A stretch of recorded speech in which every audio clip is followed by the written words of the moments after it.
Nerds, I have David Kim back in the nerd zone, who ran for Congress a couple years ago, came really close, and he is back and making another run at it. So we're going to get an update from David. But before that, let's have Andrew warm us up. Drew Yang Gang, that's who I hooked up with. Drew Yang Gang, that's who I hooked up with.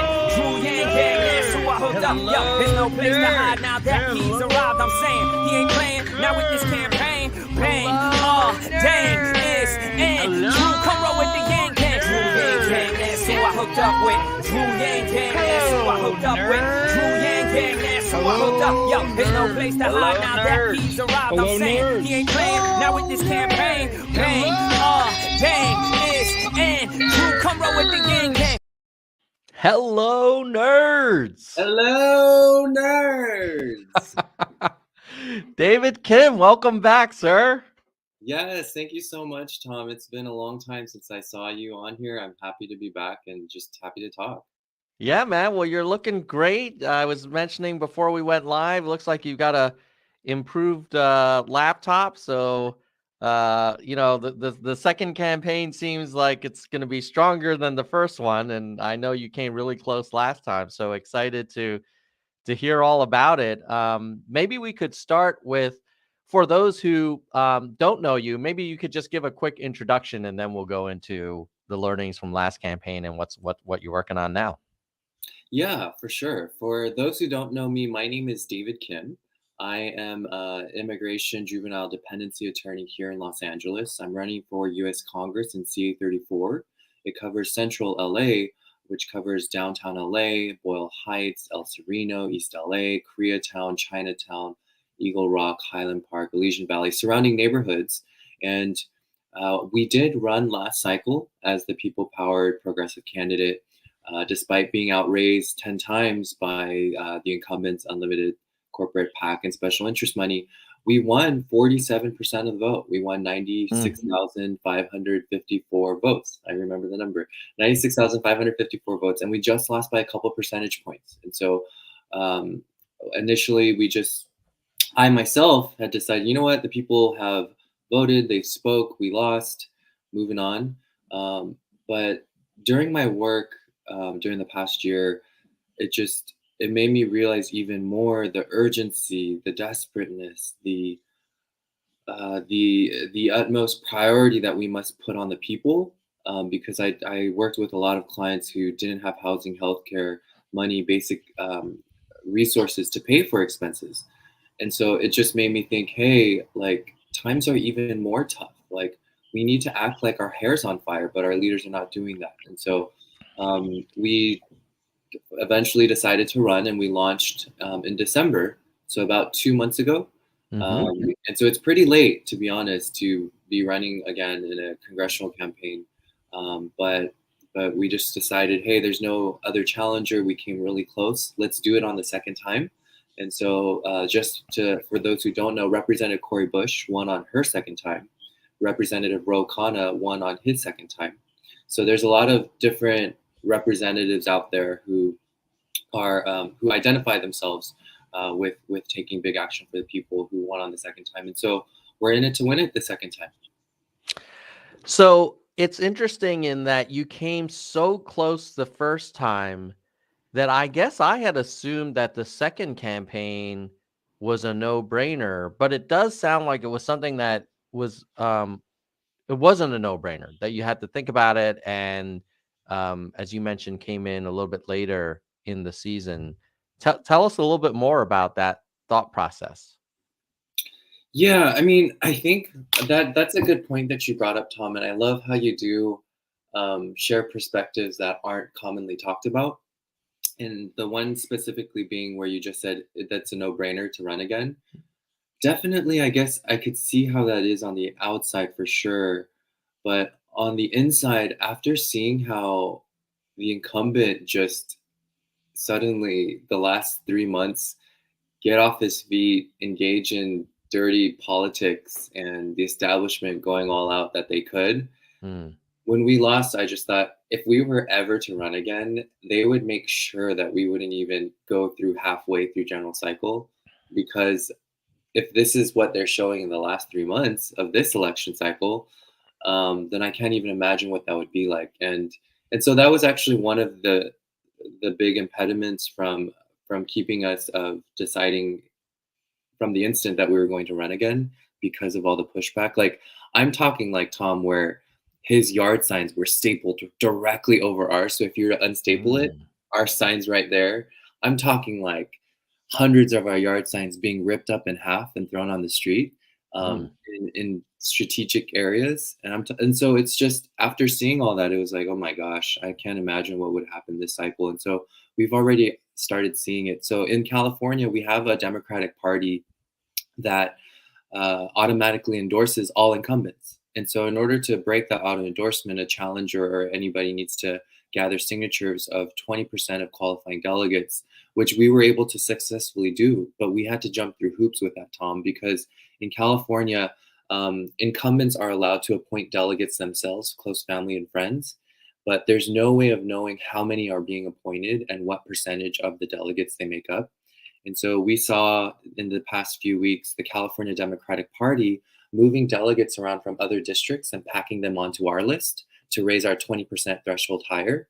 Mm. And to give you an idea, a list that was 80 people suddenly jumped to 160 something.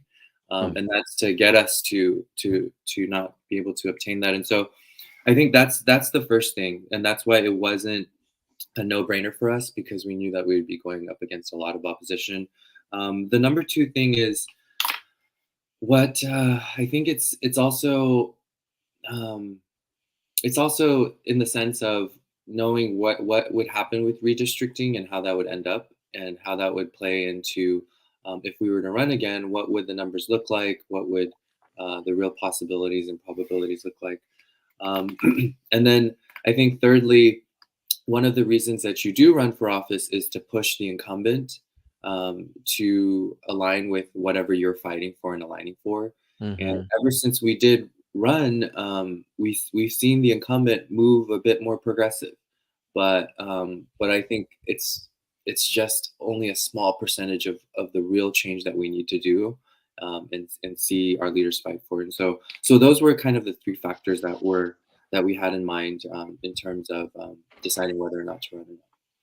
So how did the redistricting change the demographics or the kind of constituency this campaign versus the last one? Yeah, so for the most part, we kept most of the current neighborhoods of our district, Mhm. but there have been some parts that have been shaved off. So like downtown LA, where we gained a majority of votes and precincts, the bottom half of it was shaved off, Mm. and then it's kind of other fringes around the district on the east and the west sides and the north side.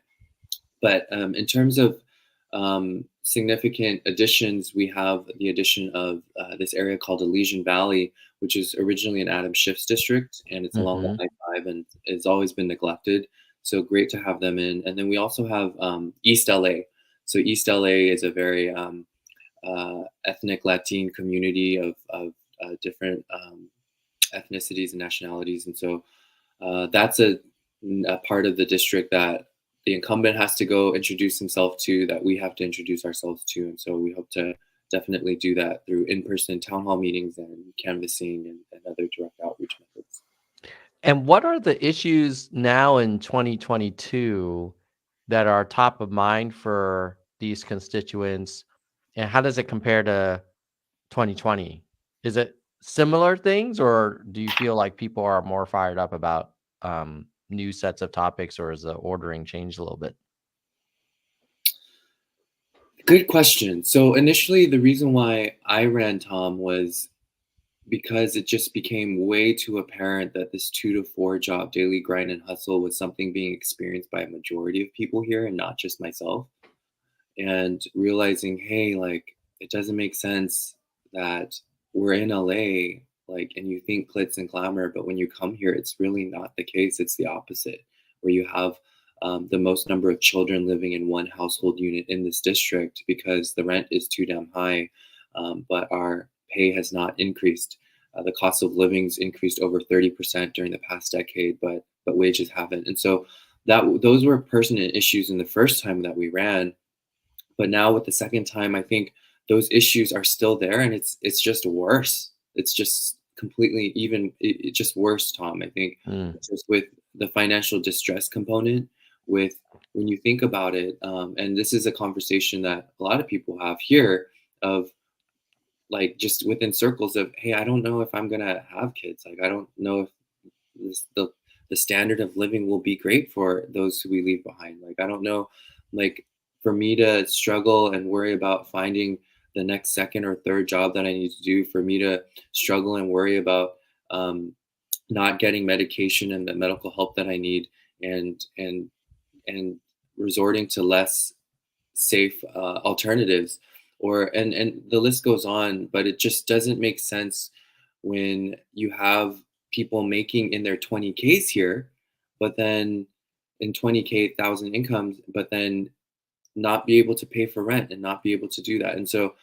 I think it's even more urgent than ever that we really, really have leaders taking big action, that we're not just talking speaking points, where we actually have people passing big things. And even if it's not, let's say for single payer, like one of the reasons why single payer is not passing is because we have the pharmaceutical industry funding politicians.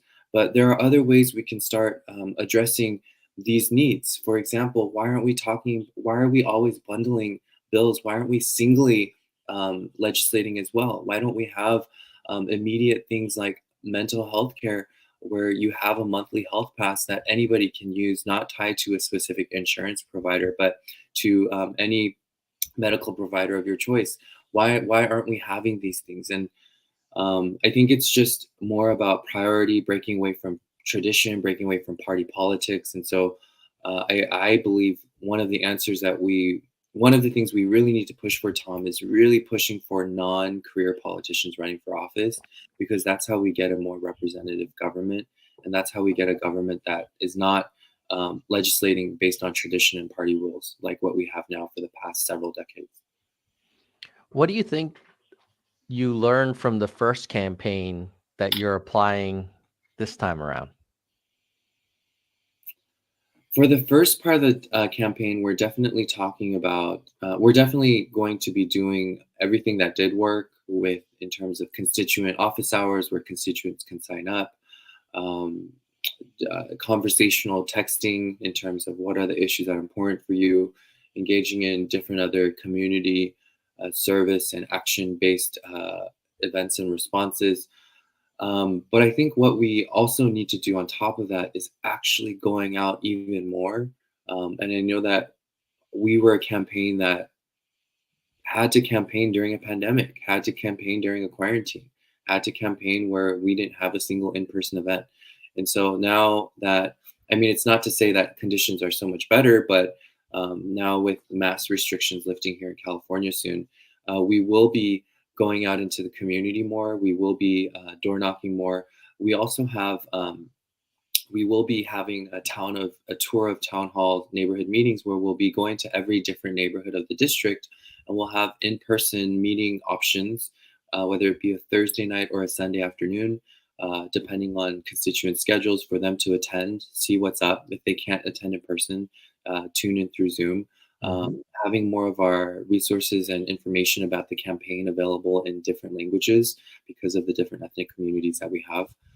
So really being more intentional on that aspect, and whether it be with digital ads to different ethnic communities, newspaper and media sources in different ethnic communities. And that's how we win. I think for us, it's just a matter of sticking to the same message, which is a powerful message, which is we need more compassionate leaders prioritizing the people over short-term profits and party politics.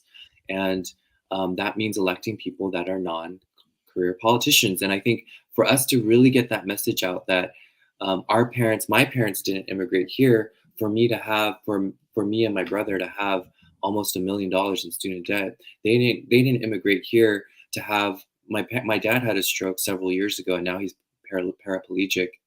He can't move, and my mom cares for him. He can't work. Now their house is underwater, and they have they didn't have health insurance and they have medical debt. So is that what the American dream looks like? Is this American dream just a dream that we keep on talking about? Is it an actuality that we'll ever see? And at this point, it's not.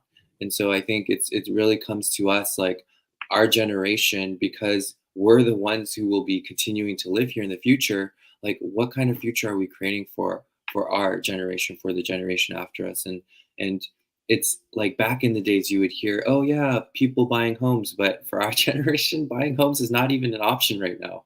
Like, no, nobody has that kind of cash flow. When people are barely living month to month. And this is the realization where it's like your hair's on fire type of thing that our leaders need to be acting with passion about. And so, yeah, definitely going out into the community more, Tom, being more intentional, and just really spreading the message more and broadcasting that in different languages and in different communities is how we'll win. David, you mentioned healthcare, and Vaughn, who's a channel member, asked, can you talk about the Medicare for All bill dying before it got voted in California? Yeah, any thoughts about that? Yeah, for sure.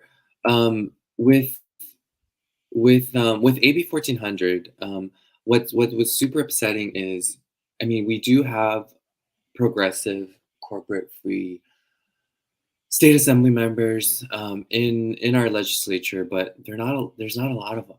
I mean, they're completely outnumbered, and so this is why it's a marathon. This is why electoral politics is not a sprint; it's a marathon, to be honest. And what was very disappointing. So, for those who aren't aware, AB 1400 was a single payer's healthcare bill for California, where everybody would get single payer healthcare, and no questions asked. It passed through committees, and all it had left was a vote on the floor for the assembly. And on the day of, it was pulled, and it was pulled because they were worried about not getting enough votes, not getting enough people behind the bill, and therefore having it fail, which is a reality like we'll have to face. Like, it's a reality that was there when the bill was first introduced into committees. So what changed it? What changed the position? It's just this realization. It's just this caving in of mentally and emotionally of, oh, holy shit, like um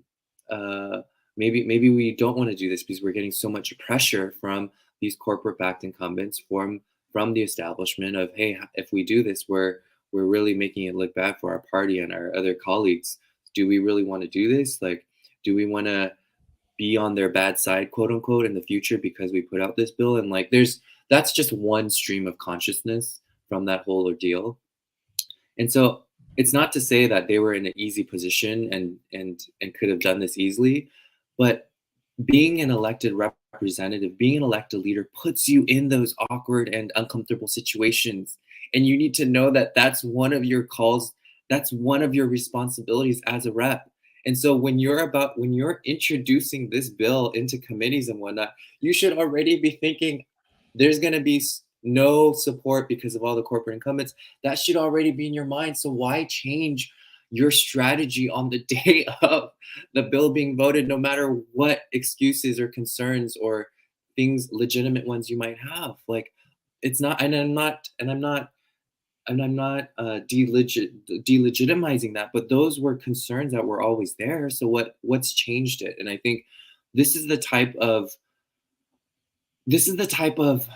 accountability to the people that we don't have, where we have incumbents shying away for the sake of optics, for the sake of looking good, backing away from really taking a position on things like this when it really matters for the people. And so what we see here in the state legislature is actually just a reflection, if not more, of what's going on in Congress. We have a progressive caucus. They say they're a progressive caucus, but yet go look, the majority of them are all corporate backed. What the F do you mean that you're a progressive caucus when you're corporate backed? I don't understand that. Like, I don't understand that. It doesn't click. It doesn't correlate. And I think these are the things that we've become so accustomed and so, I'm not going to use the word brainwashed, but we've just been so accustomed and desensitized to think everything that's corrupt in politics is okay and is allowed to happen. And because it's been happening, I guess it's okay to continue happening. But no, we must speak up. We must talk about how all of this is corrupt. But then when we do, the establishment sort of points a finger at us and say, hey, there are those people on the fringe like saying this and that, but like don't listen to them, like tune them out. We've done this much in funding for our district. We've done this much in stuff for it. But it's like all that stuff you're citing is stuff that's supposed to happen at a basic level. And that has nothing to do with whether or not you're bettering and the lives of your people and your communities and your constituents.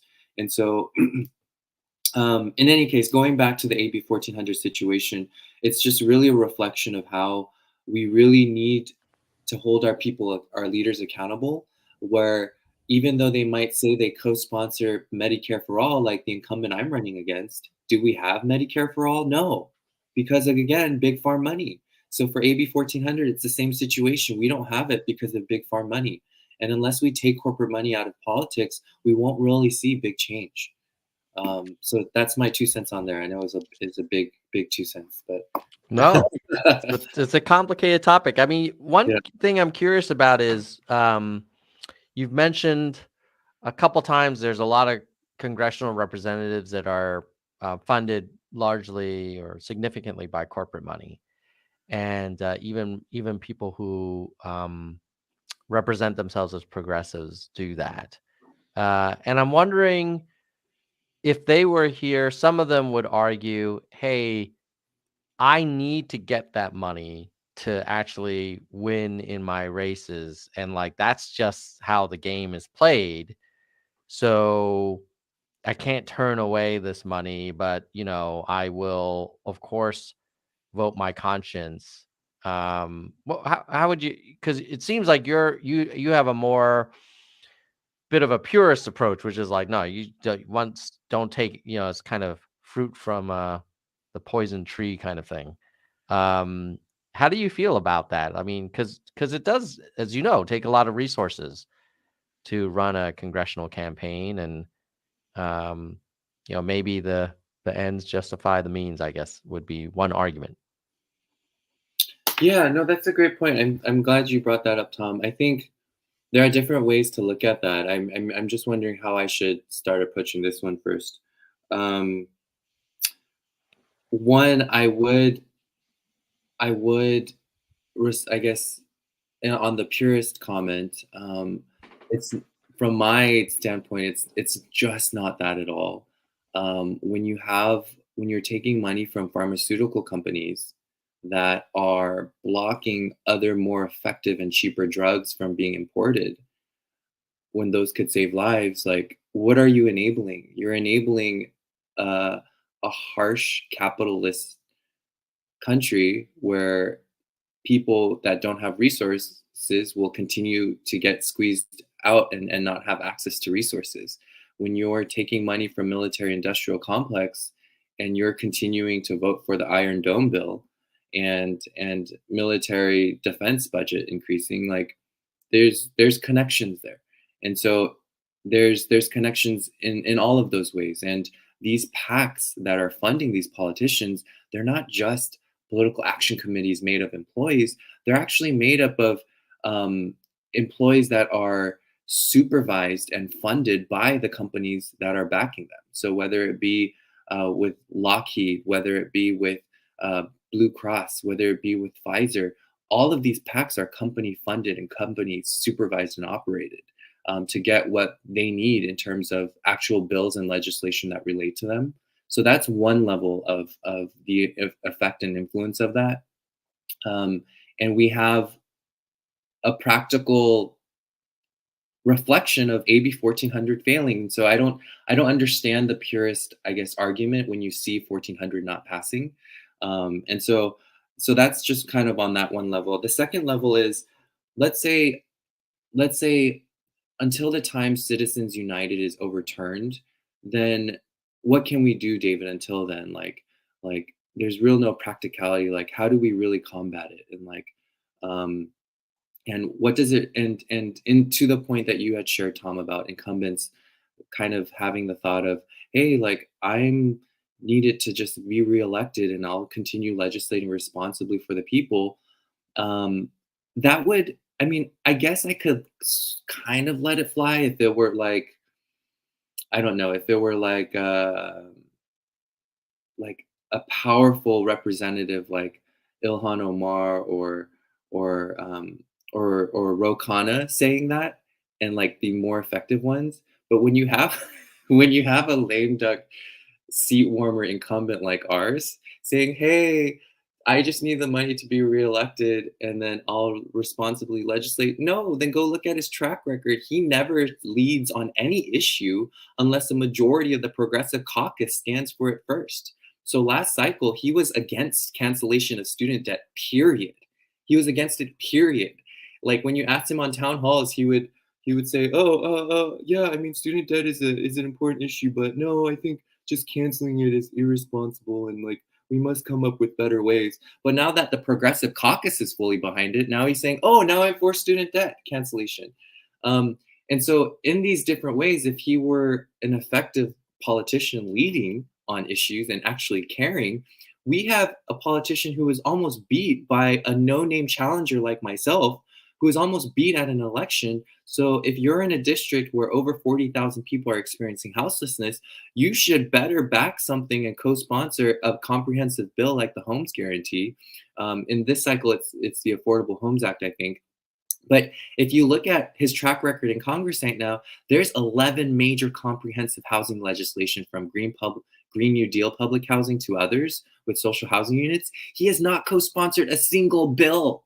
So like, if you're the type of person to say, hey, but I need the money to like get me reelected and I'll legislate for the people. You're not even legislating. You're not doing your fucking damn job. Like if you were working for me, I would have fired you already. And so that's the type of lack of initiative and job priority that we have, or like just work ethic that we have in our Congress people. And so I wouldn't even agree with that that kind of excuse or reason. But then another, I think what's very important on that question that you shed light on with that question, Tom, is the fact that because we have corporate PAC and special interest money funding these politicians to the point where it's completely impossible for any challenger to run against them, because for anybody who's run, they would know. For anybody who's not run, they wouldn't know. But after having run, like it's impossible to go up against any incumbent that is corporate backed. It's impossible. So am I crazy for running again? Yes, I am very, very crazy for running again because the odds are not in my favor, but I'm doing it because this is the last shot, because people are so desperate. So the system is built, the corporate PAC system is built so that no challenger can ever run. So that means we'll have in perpetuity and ineffective leaders in office just legislating, and to even think about that and allowing that to happen when our people are suffering isn't something that we have more time to waste and to afford to be waiting on. And so so that's kind of my last take on that one, Tom, in regards to corporate PAC money. But there are ways we can fight against it. Yes, Citizens United must be overturned, but we can have things like democracy dollars or democracy vouchers. Democracy dollars was Andrew Yang's version of it, where you give everybody democracy dollars and they get to choose where they donate those democracy dollars to, which candidates and which campaigns. And they tried it in Seattle and it's worked. And so we need to pass things like that. We need to pass ranked choice voting. Or we could also do this, Tom, where if you decide not to take corporate PAC money, we will match your funds, just as how in city governments in LA, city council candidates' funds are matched. If we do that, that's how we slowly wean off these incumbents who might give the excuse of, oh, but if I don't have the corporate PAC money, I won't be reelected again. Well, then that's where you actually need to realize that's how you keep yourself accountable to the people. If you're worried about being reelected to the people, then do as the people say. But because they're not doing as the people say, they're worrying about getting reelected, because if they don't have their corporate PAC money, the people will vote them out. So when you come down to the main reason of why would you even need to worry about getting reelected again if you're doing the job as what the people want? It's because you're not doing the job, and it's because you feel insecure about that's even coming out as a part of your concern. And so kind of in different levels, like if we look at it, there are ways that we can start talking about and addressing this conversation. But I think right now we haven't reached that critical mass of corporate free candidates yet in Congress. We're getting there. We have people like Senator John Ossoff, who authored the No Corporate PAC Act, and is trying to get more mobilization around that. But again, I mean, there's still some time to be had in getting us there, Tom. So. Oh, you're. Sorry, rookie Oh, okay. move there. Yeah, good stuff. Appreciate the passion and transparency, David. And you're definitely not you don't hesitate to put it all on the table. I have a couple of questions that are kind of related from the audience that's watching now. One is from EJ Sergio of the Filipino Yang Gang saying, "Hey, I hope you meet up with the Filipino American community in your district." And then Luis Rivera is asking a related question about sort of the demographics of the district. What's like campaigning in a place where most voters will look like the incumbent. It's an interesting district. You've got a variety of people in your district, and you've got East LA now. How's that going? Like, is it you have to kind of customize and emphasize, like, sort of surface different issues for different areas of the district, or do you see some common threads across them? I just realized I pushed my mute and unmute also. Going to the first question, yeah, I've recently attended the Filipino American LA Democratic Club meeting, and we'll be making more intentional visits and meeting setups with our Filipino community, because our district does contain historic Filipino town, which has been here for years. Such a great staple and community that has contributed back to the bigger economy of LA, the social fabric in every single way. And so, yes, thank you so much for asking that. And also I can go down a whole rabbit hole with Filipino culture and stuff and friends. But with that being said, other parts of the district, I think, yeah, we're still sticking to the same message. We actually were actually this a couple of weeks ago within our team of, hey, in terms of our campaign slogan, in terms of our focus, in terms of our speaking points, what would it be? And I think we're really sticking with our last cycle one, because conditions have just only gotten worse. And it's really emphasizing and prioritizing community first, building a floor for everyone to stand on, making sure that no one needs to ever worry about what to eat, where to sleep, what to wear, how to pay for basic expenses. And so I think on a basic level, Tom, it's really getting out the message of, in a government that's supposed to be of, for, and by the people, doesn't make sense that we as a people have to worry about that every day, waking up in the morning about how to make ends meet, how to live that day or that month, or what our future looks like. And does it always necessarily need to be tied to a job, especially in an age where we have automation and jobs are getting automated? I just saw Yan Yang there, but where jobs are getting automated, and we have to realize, like, there's going to be a time where our value can't be tied to our job and productivity, where our value as human beings is much more than that. Even right now, where again, our value as a country shouldn't be tied to GDP. Our value as a person and human being shouldn't be tied to the amount of money we make or the type of job that we have, where our value should be really because we're human beings. And so because of that, we all have a right to live, to have housing, to eat. And so I don't think that should be tied to a job. And for some, it might say, oh, whoa, so are you saying give everyone everything? No, I'm saying that people they shouldn't need to have a job to have housing, healthcare, and money. Like, and I'm being real honest, like, what kind of, like, and that's the kind of government that we need working for us. And so it's really just communicating that message to these different neighborhoods that are in our district and the different ethnic communities. And so for those who are even watching, I know you might be living in LA or not living in LA. If you have just circles of friends or networks or contacts within LA or around LA, within our district or outside of our district, please message, introduce, because I really think it comes, the way we win this, we're not going to win it by money, to be honest, Tom. There's no way we're ever going to raise over $1 million like Jimmy did.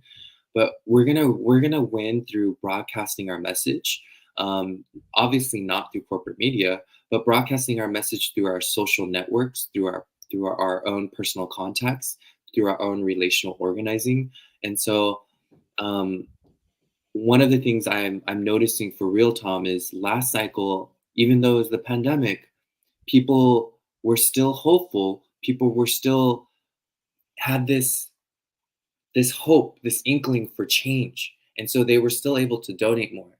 This cycle, people are not as hopeful. They're not as positive. They're not as motivated, and they don't see kind of the end goal and that bright future. And so not a lot of people are engaging in donations, Tom. And with not just with our campaign, but with every campaign. And so how we're going to win it this time is not through donations. How we're going to win it is really by word of mouth, by relational organizing. And so if you're watching the show and you think you know some people that are living within or without our district, totally DM me. My email is david@davidkimfersca.com. You can or DM me on Twitter or Instagram. But please connect. I would love to meet whoever your mutual contact or friend is, because this is how we start sharing our vision about how we can actually move towards a bigger, and better future where we won't have to worry about any of those things that I just talked about. And so, so that's how we'll win. In terms of, again, reaching out, we'll be doing more neighborhood meetings and direct contacts in those. But again, if you know anybody, whether they be a community leader or not, totally fine. I would love to meet and talk with them, because that's how we'll get to know more people once they also then start introducing us to others. Thanks, David. Kevin actually has a related question. He's also a channel member. Thanks for the support, Kevin. What vote total do you think you need to get? Do you think it almost sounds like you think there was going to be lower turnout than in 2020? I think it will be a lower turnout than in 2020, although we have a mayoral election here in Los Angeles, and we have a lot of candidates running right now. We have Kevin De Leon, we have Joe Buscaino, both city council members. We have Mike Fuhr, city attorney. We have I forgot her name, but there's other candidates, and then there's Karen Bass who's running. There's Rick Caruso, a millionaire billionaire running, and then yesterday we have an actual leftist candidate running, Gina Viola. She announced her run. So because of the mayoral race, we will have some turnout, but it won't be as high as the elections before. But I might be disproven wrong, Tom, because starting this cycle, California will have automatic mail ballots. So mail ballots will be sent to every voter. So we actually, I don't know, to answer your question. Because of that, we might see the highest voter turnout we've ever seen, or we might see something lower than last election. What does that mean in both contexts? I think obviously it's the best in every way for to have as much as possible. So I'm that will break all voter turnouts in the past, because that means that more people are caring, and that when more people are caring to vote, their votes will probably be more thoughtful ones as well. I mean, that's just an assumption, and it could be a wrong assumption. On the flip side, if we have a lower turnout, definitely hoping that our jaded and our working class and those who are just turned off by politics will still have the encouragement, will still have the motivation to show up. Because if we don't do anything now, no change will happen. At least taking some steps forward is making some change. And so for those who might feel like you have people in your circles who might not vote, encourage them to vote, please. All right, we have some more questions from the audience. We have a pretty active chat room going on right now. David is curious about what your thoughts are on violence against Asian Americans, and is there anything that you could do in Congress or as a public servant to address this, and just your thoughts? Yeah, for sure. I think the first and foremost is people need to do bystander training. And for those who don't know what that term is, definitely after this live stream, please go look it up. Go enroll in a bystander training that's near you. In light of these, not recent, but the more in light of the recent visibility more on the violence on Asian Americans, there have been more bystander trainings on what to know, what's important to know, and learn and act in situations like that, and to respond, and to report certain hate crimes, and really being involved in that. I know that at the first um, instant when you hear about this, it's like, what actual work can that do? But no, it can really do a lot. There's not a lot of studies and numbers and data on us Asian Americans, to be honest. There's not enough on us there. So how do we protect ourselves if there's not enough data on us? And so definitely participating in all of those would help. I know that a lot of different city and county governments have started a hate crime reporting line. So please check if you have one in your area as well. But I think it also comes on a bigger scale as well. Not just, yes, representation matters, visibility matters, very important. And I'm glad to see more Asian Americans in Congress than we've ever seen before. But it really comes down to also, it's not just about that. It's about talking about this on the open table, on the round table. In a state like California or in a city like LA, why is it that Asian American history only remains as Asian American history? It's also American history. So let's talk about that in our schools, in our education, in our classes. Let's talk about that. And so it's not just, so we're making that a part of our curriculum on a state and national level. So there are different ways we can do that, and it's not just and so I think for us to really be on the more preventive, offensive, educational aspects of really having us learn about the Asian American history, which is American history, and in that is the bigger and broader way to do that, instead of being on the defensive and reacting to incidents when they do occur. And so that's how we'll really attack it, not attack it, but really start addressing it head on. And so those are some different ways that we can start doing that. And being involved in different associations and groups locally and nationally that are on Asian American hate crime related missions and objectives to stop. And so just be really involved in those. In regards to the small, I don't know if you asked this, Tom. I'm looking at the question in the chat, but did you ask the question about the small business one? I didn't. I was about to, though. Okay. Go for it. Okay, got it. For some reason, I thought that was asked as part of it, so I was gonna get to the next one. But yeah, no. In regards to that, and if any of you want to talk more about that on a phone call, please reach out, davidkidforca.com. I'll do more on that one as well, on how we can really help with that. Small businesses, I think it's very sad to see small businesses clumped in the whole corporate interest conversation, because small businesses are really not part of that big business corporate pack conversation as they should, as they're sort of clumped into, because small businesses are really the lifeline of communities. They're the actualizations of people in our own communities working so hard to get there and to also give back to the communities.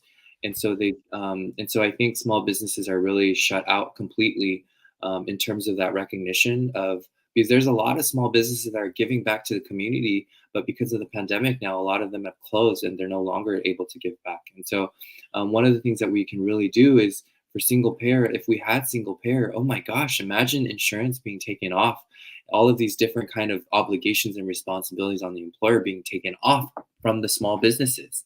Like, imagine how much more that would do for our small businesses and employers and employees in that community. And so I think that's something that we really need to start talking about, and talking about things in a way where everything is intersectional in that, and how they all really relate to each other in that sense. And then also with the protections of our workers in the Korean and the Latin and other immigrant ethnic communities, is there are no protections for them, whether they be, I mean, even more so for undocumented, because there are no legal protections for them. So what do you do for that? And it's ensuring that there are worker protections in place for them, despite their legal status, and giving them a temporary legal status, if not permanent work status right now, and giving everybody the ability to work.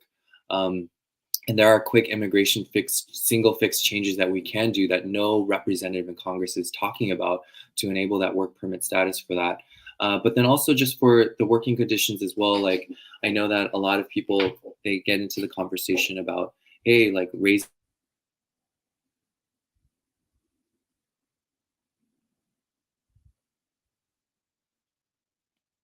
Uh-oh.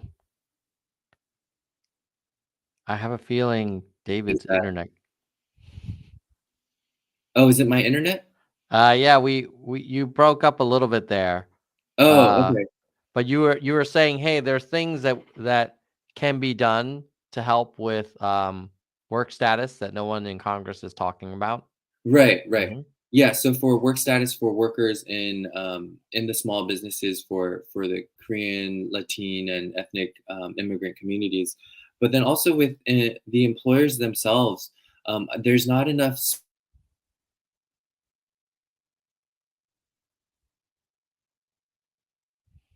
Oh my goodness. It's hopefully David's internet will come back on. Let's do this. While David's hopefully rebooting his machine. Oh wow, he's gonna come on from a different. You're back. I am so sorry, my internet is not working. Well, Uh, now it's much better. Okay, got it, got it. Yeah, so just going back to employers, if the government were able to provide more support to small businesses, whether it be taking off health insurance, whether it also be the Small Business Administration isn't really doing as much as it could be.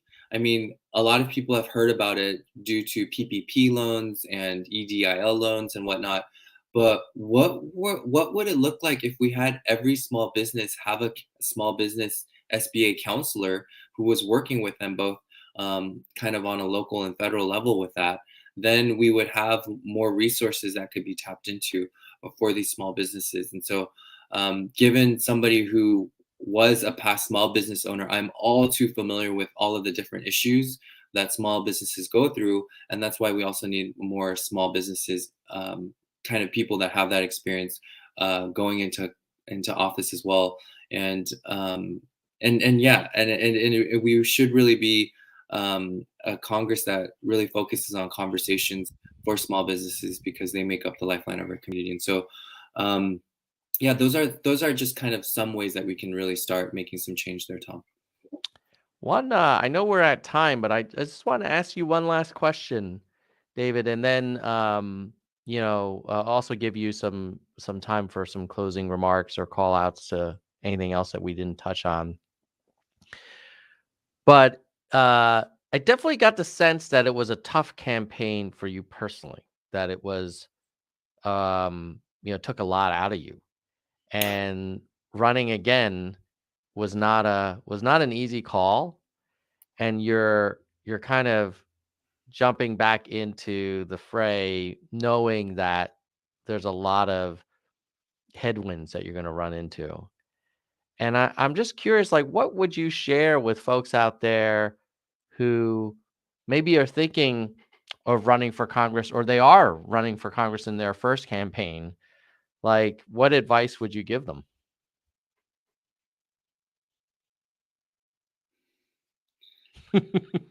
No, I just want to give sound advice. I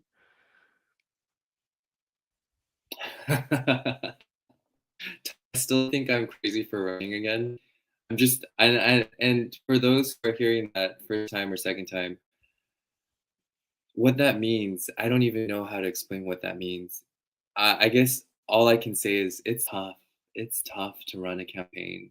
It's tough to run for office, whether it be with time, because whether it be with your own time, whether it be with your own finances, whether it be with, um, being subject to scrutiny and judgment on the assumed reasons of why you're running, or or the scrutiny of your analysis of the incumbent, and everything in that. So it's tough. And so if you're thinking about running for office, definitely think about it again. And then also talk about it. Don't make the decision before you talk at least in some conversations with local organizers and community activists Mm, who can talk about the landscape of the politics in your local area first with you, because then that'll give you a better assessment and idea of where the political landscape is and how you fit into that and what the odds are and what um, the conditions for change are that need to be, and what elements would help you get to that win factor, because there's so much involved. And I say it, and I say it with a lot of just kind of caution, but then also a lot of encouragement to say, hey, if you have that desire, don't shut that desire off too, because there's a reason that you have the desire. But be very intentional with it. Think about it a lot. Be strategic about it before you make your decision to run, because otherwise, by you deciding to run and not being ready and that not being the right choice, it might push you back. It might push you into a lot of debt, a lot of um, past time without spending time with your friends and families, and you not getting the sleep and taking care of your health and all of that. So it's gonna push you back, maybe a lifetime, to be honest. And so just really make that decision and carefully. And so, and the fact that I'm even sharing this, Tom, makes me so sad, because running for office, running for government shouldn't be this type. It should be where mm. anybody can run for office, where just because you have a job doesn't mean that it's impossible for you to run for office. It should be the case where anybody can easily run for office, but it's not the case. That's why we have this status quo happening for decades and centuries, because it's so hard to run for office as a working class person.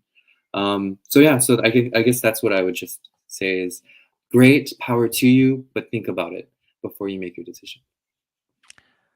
Well, David, I think a lot of us watching this would say that, thank you for putting yourself out there, man.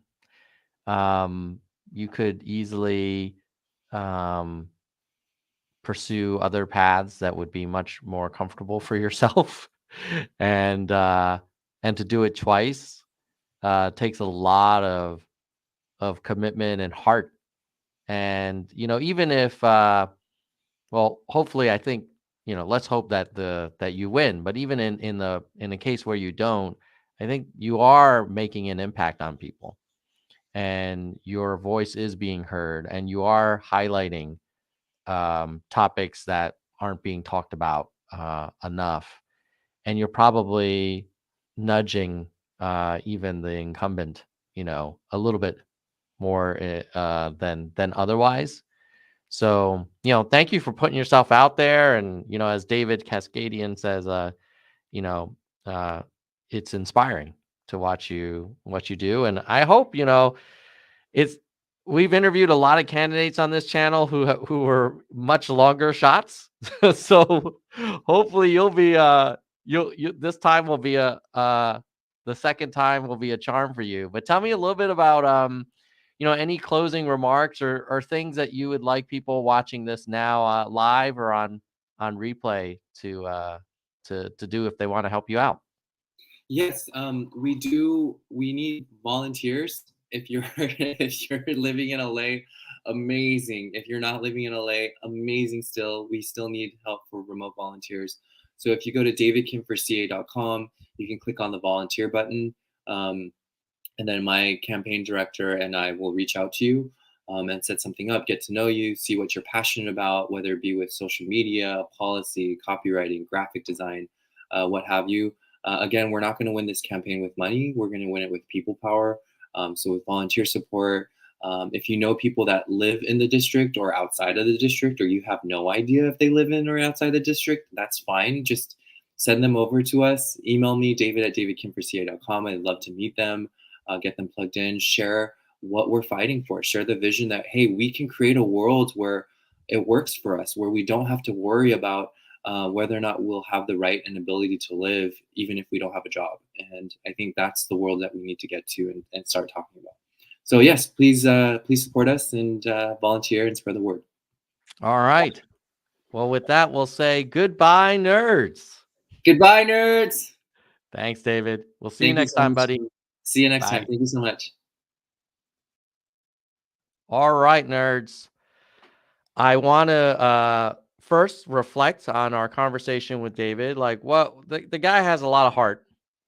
And if you agree with his policy positions, do a few things. Go to davidkimforca.com. Follow him on Twitter. Vote him up on Of the People. And if you can donate, do that. If you can phone bank, text for him, like guys doing his best, and it's hard work. I mean, more power to this guy. Rez says, please upload more. I will try. I'll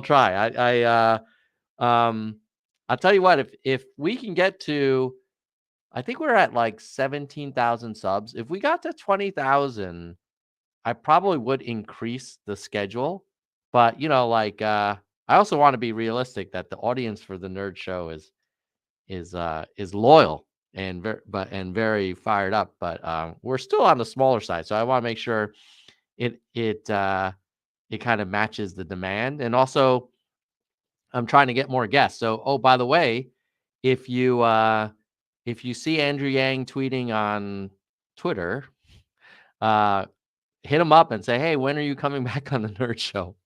I've asked him a few times, and I know he's going to do his best, but would love to find out what's going on with the Forward Party, what he's up to, how it's going, what their plans are.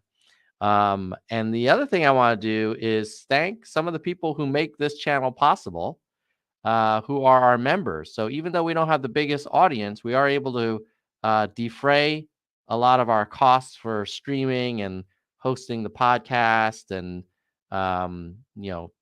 streaming software, that kind of thing. So first of all, Soldier One is our senior vice president, one of our longest members as well, 22 months as a member. So thank you, Soldier One, for sticking with us all this time. At the VP level, right underneath Soldier One is Kristen Slevin, Bike, and Stephen Jones. And Stephen just became a member a month ago at the VP level. So thank you, Stephen. And then the next level down is a hardcore nerd level. And we've got Gene, David, DK, Jekka Lego, Kirsch, Mr. History, Byram, Mona, Susan, Vaughn, Yang, Tony, Robert, Dean, Statner, Galessa, Jay Perrin, Jay Bryan, Vivian, Dana, Jason, and Parth. And then at the entry level, which I think is like $1.99 a month or something. So if you're watching this and you're not a member, just click on that join button. It helps us create this content and keep the channel going. Lisa, Albert, Brandon, Peter, Arez, your mom and Sophia, Jadwiga, Mike, Doris, Emerald, Lori, Ben, Roger, Lisa, Rasta, James, Emma, Hui, Ira, Patrick, Shoni, Jameson. Oh boy, the scrolling. Jameson, Doctor, William, Karen, Monica, Ardent, Zemery, Mai, David, Brittany, Alexandra, Juana, Warren, Lucky, Kevin, Emily, Finney, and H3 Simp. And our newest members overall, our youngest members, are Stephen Jones, Finney Help, and H3 Simp. And our oldest members are Lisa, Jean, and Kristen. So thank you for supporting the channel. And then also want to give a shout out to some of the OTP, the Of the People candidates, and the people that make the Of the People project possible. So let's take a look. Who is trending on OTP right now? So let me go and share that screen. Actually, David Kim is listed on OTP. He's not one of the top trending candidates. So if you go to ofthepeople.us and you look at David's profile and you like the guy, just click on this blue approve button. What happens is then when you go to OTP, we sort it by this popular tab. which is like the most approval votes recently. And who's top of that list right now is Christy Seelock, Dan Whitfield. Actually, Dan's got a pretty good video. Check out his video. Ooh, David Kim is number 3. I guess over the course of this live stream, some other people voted him up. He wasn't number 3 before. That's cool. Ali Dalzimer, James Russ Russell, Shervin Azami, Amani Oakley, Catherine Fleming Bruce. So those are some of the popular in terms of recent approval votes. And then the newest candidates listed are Gary, Neil, Max, Dan, Catherine. And then all time, most approval votes since we started the project over a year ago is Christy Seelock, Ali Dalzimer, Austin Searle, Shervin Azami, and Lauren Hubbard. And as you can see here, you can sort by policy issues. So you can say, hey, who is the most popular of all time that supports UBI? And that would be Christy, Ali, Austin, Shervin, Josh, David Kim on the list. And then Erica Smith, and there's a whole bunch more. So thanks to all these candidates for listing themselves or agreeing to being listed. Just go to ofthepeople.us and vote to approve whoever you like. It kind of pushes them up the list, and then I shout them out here and on Twitter. We actually also have a contest where we're giving $100, or I'm giving $100 to the newest 10 of the people candidates as of like a few days ago, who get the most approval votes. So you can even help people get money from me. So check it out. And with that, I'm going to say goodbye, nerds, and have a great rest of your weekend. And if you're watching this live, enjoy the game. I would say go Bengals. I'm not a huge Bengals fan, but I don't like the Rams so much. So I guess we'll have to root for the Bengals, right? And is it nice to see, a team that doesn't usually make it that far in the Super Bowl? So anything's possible in America. Keep it real and go to ofthepeople.us.